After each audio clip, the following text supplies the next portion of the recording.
book lovers, it is G Swizz here, and I'm here today to talk about my worst book hangovers so far.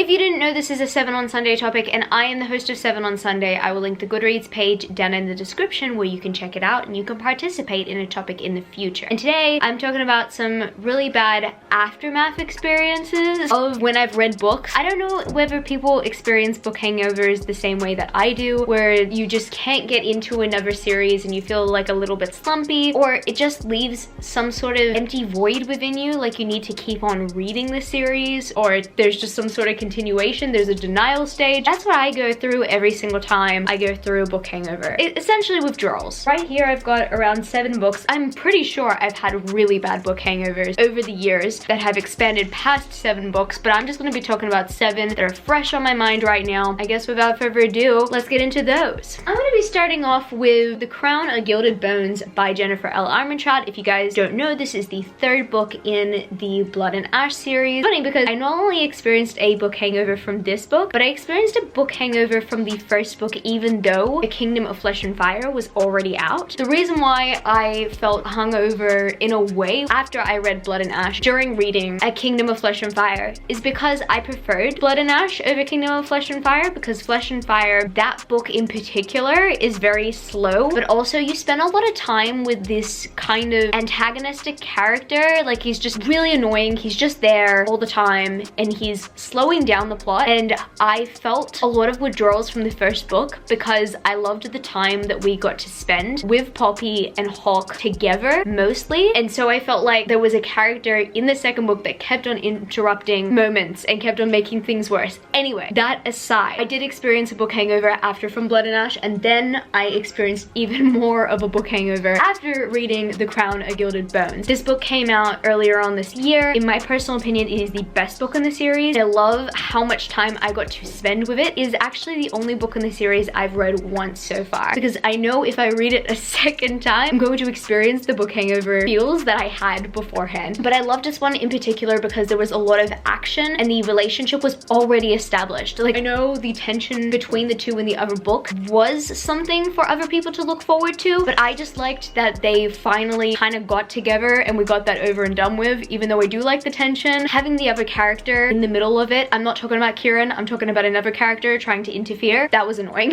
I love Kieran though. I love that we got more of Kieran in this book. I love that we got more of the characters and just more of the world in this book in general, and it gets me really excited for the prequel. My bookish hangover after this was horrible. I finished this book literally at around like between 5:30 and 6 a.m. in the morning because I woke up that morning so anxious to know how this book ended. I just needed to keep reading. Now I've got to talk about the 3rd book in the Malediction trilogy, and that, my friends, is Wariowitch. The Malediction trilogy is one of the most underrated young adult fantasy trilogies of all time. It's actually a self-published trilogy, so it's understandable why it hasn't gotten too much buzz, but I don't know whether I've experienced a more bittersweet and ultimately satisfying conclusion in my entire life than the conclusion of the series right here. It will break your heart if you are attached to these characters, but also will mend the pieces back together. Don't know how to fully describe this without spoiling anything, but let's just say that my book hangover could only really be cured by rereading some other books. Like, I had to reread ACOSF straight afterwards just to try to get my mind off of this book series, but I still feel like there's an empty void in there and I still feel withdrawals from this series, and I feel like I just need to reread it, or it just needs to be expanded upon. I know it's been years since Danielle L. Jensen has written anything in this world, and I don't know if she's planning to write anything else, but I will take it because I'm still experiencing heavy withdrawals when it comes to this series. I'm gonna bring up another Jennifer L. Armentrout book, and this is surprising because this is actually the 2nd book in one of her series, and that, my friends, is Rage and Ruin by Jennifer L. Armentrout. The book hangover that I had from this book, or the entire Dark Element series, and then the first 2 books in the Harbinger series in general, when I was doing my binge read, was so bad. I went straight to reading like Fable and Namesake. I couldn't enjoy them. I read another book, I couldn't really enjoy it that much, and it was because that I was really waiting and anticipating for Grace and Glory, which is the 3rd book in this series. series. And yet, as much as I want to say that I enjoyed Grace and Glory, I still felt withdrawals from the second book of the series. And I think it's because of the way that Grace and Glory starts, when the two main characters or the two main love interests are kind of separated. I just felt so many withdrawals and just kind of hungover from this book. I felt empty afterwards, even though I was reading the third book in the series when it finally came out 2 weeks after I finished Rage and Ruin. But Rage and Ruin is gonna be probably my favorite book in the series. I just love the twists and turns it goes through, but also I love the relationship development that the two main characters go through in the series. Like, there's a lot of angst in the series, let me tell you. But Rage and Ruin, the second book in the series, is probably my favorite. I think I need to reread Grace and Glory to kind of fully appreciate it again. It's funny to say that I was affected by the withdrawals of the second book when reading the third book. Very weird to say, but it is actually a very true story. I got this one for very obvious reasons. I'm gonna be talking about Allegiant by Veronica Roth. Probably one of the biggest book hangovers in my entire life. And it's funny because, like, it's pretty vague. Like, thinking about it now is very vague. All I really remember is how much grief that I went through. I wasn't really going from book to book back then. It was more like I found my favorite book series, I loved my favorite book series, and then I was gonna read some John Green books, which I ended up doing. I ended up reading some John Green books, but I didn't end up getting into young adult books as much at the time because this was the first full-on series that I got into.